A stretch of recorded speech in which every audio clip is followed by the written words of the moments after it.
अशी मान्यता आसा की सावित्रीन आपल्या घोवाचे सत्यवानाचे प्राण यमा कडल्यान परते हाडिल्ले म्हणून आयच्या दिसा सगळे सवायशीण उपास धरतात पूर्ण दीस आनी देवा कडेन मागतात आनी वटाची पुजा करून देवा कडेन इतलेंच मागतात की आपल्याक जन्मोजन्मी होच घोव मेळचो आनी तेजे दीर्घ आयुश्याक लागून प्रार्थना करून आपलो उपास हो संपन्न करतात.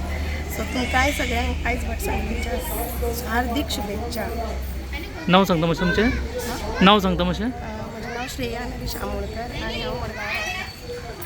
आज वटपौर्णिमा सावित्रीन सत्यवानाचे प्राण वाचयले वडाची पुजा करून. आमी बी आमकां 7 जन्म घोव मेळचो म्हूण वडाची पुजा करतात आनी घोवा खातीर अखंड सौभाग मागतात. नाव सांगता मातशें तुमचें? हांव दिपाली ज्ञानेश्वर बांदेकर. ओके. आज वटपौर्णिमा हांवें पुजा केली हांगा वडा कडेन येवन आनी आपल्या घोवाक 7 जल्म मेळचो म्हाका म्हणून हांवें पुजा केली.